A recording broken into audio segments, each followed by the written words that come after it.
वज़ीर-ए-आज़म ने इक़्तिसादी मुशावरती काउंसिल की तश्कील 9 कर दी। वज़ीर-ए-आज़म इमरान खान सरबराह होंगे, उनकी अदम मौजूदगी में वज़ीर ख़जाना सदारत करेंगे।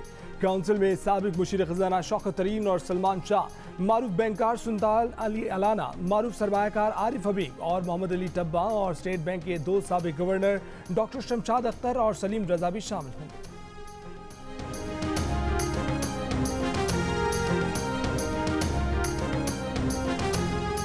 वज़ीर-ए-आज़म इमरान खान आज फिर अवाम के साथ टेलीफोन पर बराह रास्त बातचीत करेंगे। सुबह 11:30 बजे 051-922-4900 मिलाएं और वज़ीर-ए-आज़म इमरान खान से बात करें। हर वक्त आर या पार की सियासत नहीं चलती। लगता है गिलानी की कामयाबी इमरान खान की तरह नून लीग के कुछ दोस्तों को भी हजम नहीं हो रही। बिलावल भुट्टो की मुस्लिम लीग नून पर वार, कहा कि कुछ जमातों का प्रोपेगेंडा है कि हमने डील की है। इल्जामात और गलत बयानबाजी से अपोजिशन को नुकसान और हुकूमत को फायदा होगा। जवाब देना उन्हें भी आता है। मौलाना फजलुर रहमान को भी गैर जानिबदार रहने का मशवरा दे दिया। बिलावल ने कहा कि पीपल्स पार्टी का सीईसी का इजलास मुलतवी कर दिया गया है। इस्तीफों का फैसला सीईसी में ही होगा।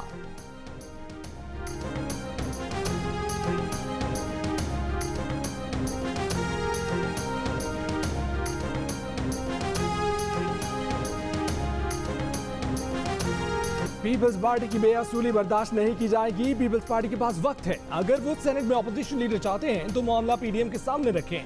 नून लीग के राना सनाउल्लाह की वार्निंग, कहा कि पीपल्स पार्टी ने हुकूमती इत्तेहाद के वोटों के जरिए सेनेट में अपोजिशन लीडर की सीट हासिल करके गलत किया। हुकूमत पर भी निशाना बांधा। बोले डस्का का फैसला हुकूमत के ताबूत में आखिरी कील साबित होगा। ये लोग वो हैं जो चोर चोर का शोर मचाते हैं और खुद चोरी करते हैं।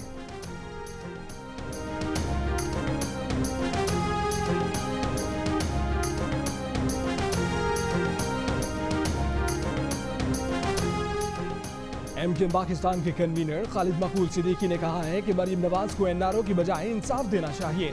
झूठे मुकदमात ना बनाए जाएं तो एनआरओ की जरूरत नहीं पड़ेगी। पीपल्स पार्टी पर भी वार, कहा कि पीडीएम के साथ पीपल्स पार्टी ने जो किया वो सबके सामने है। 18वीं तरमीम से सबसे ज्यादा नुकसान सिंध के शहरी इलाकों को पहुंचा। मरदमशुमारी में शहरी इलाकों की आबादी को कम गिना गया। चीफ इलेक्शन कमिश्नर पंजाब गुलाम इसरार का कहना है कि कौमी असम्बली के हल्के NA-75 डस्का में दोबारा इंतखाब 10 अप्रैल को ही होगा।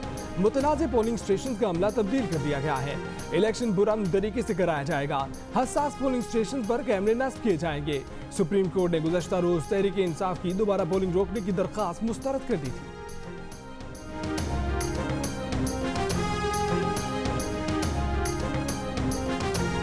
बरतानवी कंपनी ब्रॉडशीट की सरबराह कावे मौसूवी ने ब्रॉडशीट इंक्वायरी रिपोर्ट को मजाक करार देकर मुस्तरद कर दिया। जस्टिस रिटायर्ड अजमत सईद से माफी मांगने का मुतालबा। 7 रोज में माफी न मांगने पर लंदन हाई कोर्ट में मुकदमा करने की धमकी। कावे मौसूवी ने पाकिस्तान के मजीद असासे मुंजमद करने की कार्रवाई की भी धमकी दे दी।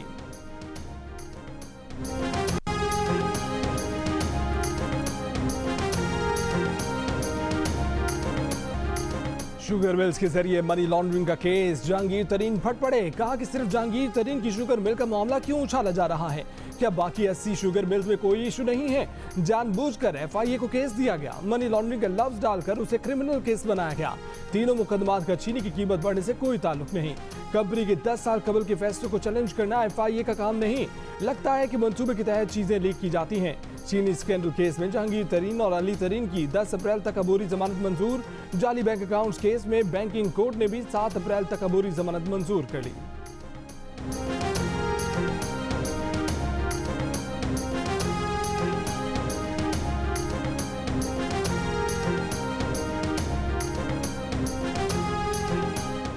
चीनी की एक्स मिल कीमत 80 रुपए है और बाहर 85 रुपए में ही फरोख्त होगी। किसी शुगर मिल को ये वारा नहीं खाता तो फिर वो कोई और काम कर ले, जहाज उड़ा ले या चैनल खोल ले। बहुत काम पड़े हैं। मुशीर बराए दाखिला और एहतसाब शहजाद अकबर की प्रेस कॉन्फ्रेंस। ये भी कहा कि 3 सूबों के लिए चीनी के एक्स मिल रेट का नोटिफिकेशन कर दिया है। सिंध से बात कर रहे हैं। अगर सिंध ने एक्स मिल रेट तय नहीं किया तो फिर वफाकी हुकूमत करेगी और कानून उसकी इजाजत देता है।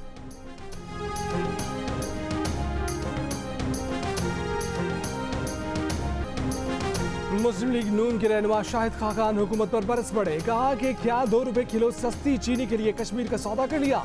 हुकूमत के रवैये और फैसले देखकर अफसोस होता है कि किस किस्म के हुक्मरान मुसल्लत किए जाते हैं। कोई कह रहा है वजीर आजम को पता था, कोई कह रहा है कि नहीं पता था। ये वही हुकूमत है जिसने 11 लाख टन चीनी बरामद करके बहरान पैदा किया और 55 रुपए किलो वाली चीनी 110 रुपए किलो की हो गई। मुल्क में क्या हो रहा है सबको नजर आ रहा है। लाहौर में चीनी की कीमत सेंचुरी क्रॉस कर गई, 120 रुपए फी किलो तक फरोख्त की जाने लगी। खरीदारों के मुंह का जायका कड़वा हो गया। शहरी फट पड़े कि जिला इंतजामिया घर से कीमतों में कमी का ऐलान करके सो गई। कमिश्नर और डिप्टी कमिश्नर दफ्तरों में ना बैठे, बाहर आए, बाजारों के दौरे करें, दुकानों पर कीमतें चेक करें ताकि आटे दाल का भाव पता चले।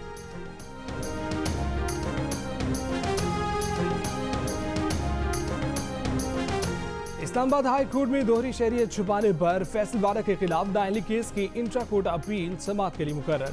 2 रुकनी बेंच पीर को समाअत करेगा। अपील में सिंगल बेंच का फैसला कलअदम करार देकर फैसल वारा को नाअहल करार देने की इस्तदा। सिंगल बेंच ने फैसल वारा को बतौर रुकने असेंबली मुस्ताफी होने के बायस नाअहल करार नहीं दिया था।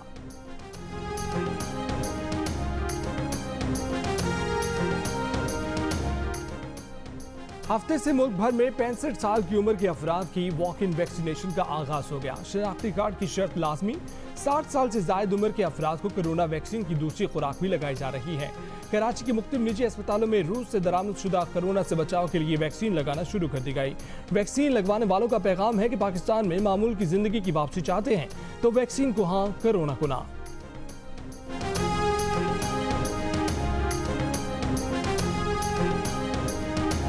बरतानिया ने रेड लिस्ट के लिए मुल्कों का इंतखाब साइंस को मद्देनजर रखकर किया या खारजा पॉलिसी को। वफाकी वजीर असद उमर ने सवाल उठा दिया, कहा कि हर मुल्क को अपने शहरियों की सेहत की हिफाजत के लिए फैसले करने का हक है, लेकिन इस फैसले से सवाल उठ गया है। कराची में सनतकारों से गुफ्तगू के दौरान कहा कि सी पैक के मगरबी रूट पर मौजूदा हुकूमत ने बहुत काम किया। सी पैक के जरिए पाकिस्तान में रोजगार के मौके में इजाफा होगा। कराची सर्कुलर रेलवे और ग्रीन लाइन मंसूबों पर भी तेजी से पेशरफ्त जारी है।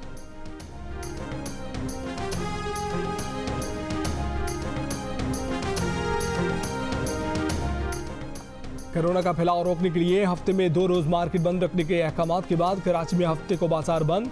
सदर अमीर जिना रोड, डेंसो हॉल पर वाक़िया मुख्तलिफ मार्केटों के शटर डाउन रहे।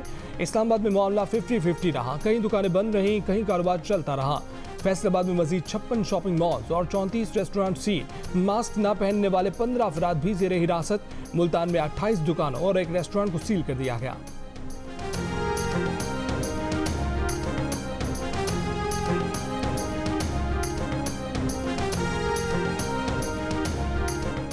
पाकिस्तान में भी कोरोना वैक्सीन तैयार कर ली गई। लाहौर के वेटरनरी यूनिवर्सिटी का वैक्सीन बनाने का दावा। यूनिवर्सिटी इंतजामिया के मुताबिक 6 माह तक वैक्सीन का जानवरों पर ट्रायल होगा। पंजाब हुकूमत ने ट्रायल की इजाजत दे दी। ट्रायल की कामयाबी के बाद क्लिनिकल ट्रायल होगा। यूनिवर्सिटी इंतजामिया का कहना है कि 6 माह से वैक्सीन की तैयारी के लिए काम कर रहे थे।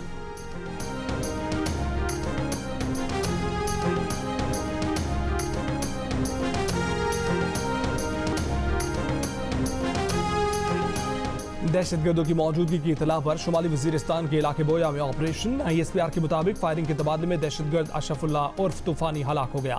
अशरफुल्ला टारगेट किलिंग, दहशतगर्दी और भत्ताखोरी में मुलव्विस था।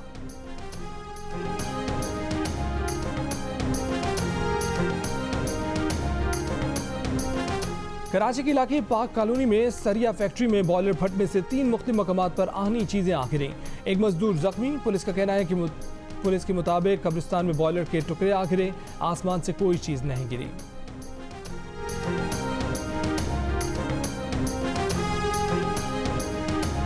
रमजान मुबारक का चांद 13 अप्रैल को देखा जा सकेगा। पहला रोजा 14 अप्रैल को होगा। वजारत साइंस एंड टेक्नोलॉजी की पेशगोई। वजारत साइंस एंड टेक्नोलॉजी के मुताबिक इस्लामाबाद, लाहौर, पेशावर और कराची में चांद वाज़ेह तौर पर देखा जा सकेगा।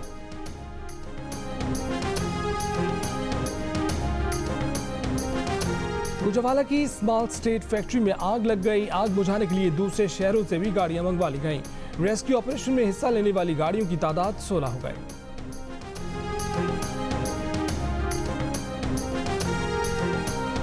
अप्रैल के महीने में बारिशें मामूल से कम और दर्जा हरारत ज्यादा रहेगा। महकमा मौसमियात ने नवीद सुना दी। कहा कि पंजाब, सिंध और बलूचिस्तान में गर्मी की 1 या 2 लहरें आने का इम्कान है। बालाई पंजाब और खैबर पख्तूनख्वा में गर्द आलूद आंधियों से गंदम की फसल को नुकसान का खदशा है। रमजान में बालाई इलाकों का दर्जा हरारत नॉर्मल और ज़ेरी इलाकों का कदरे ज्यादा रहेगा।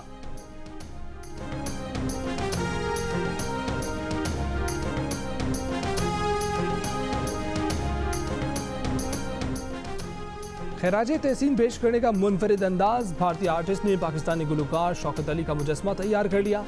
आर्टिस्ट मंजीत सिंह इससे पहले अब्दुल सत्तार ईधी और शायर बाबा नजमी का मुजस्मा भी बना चुके हैं।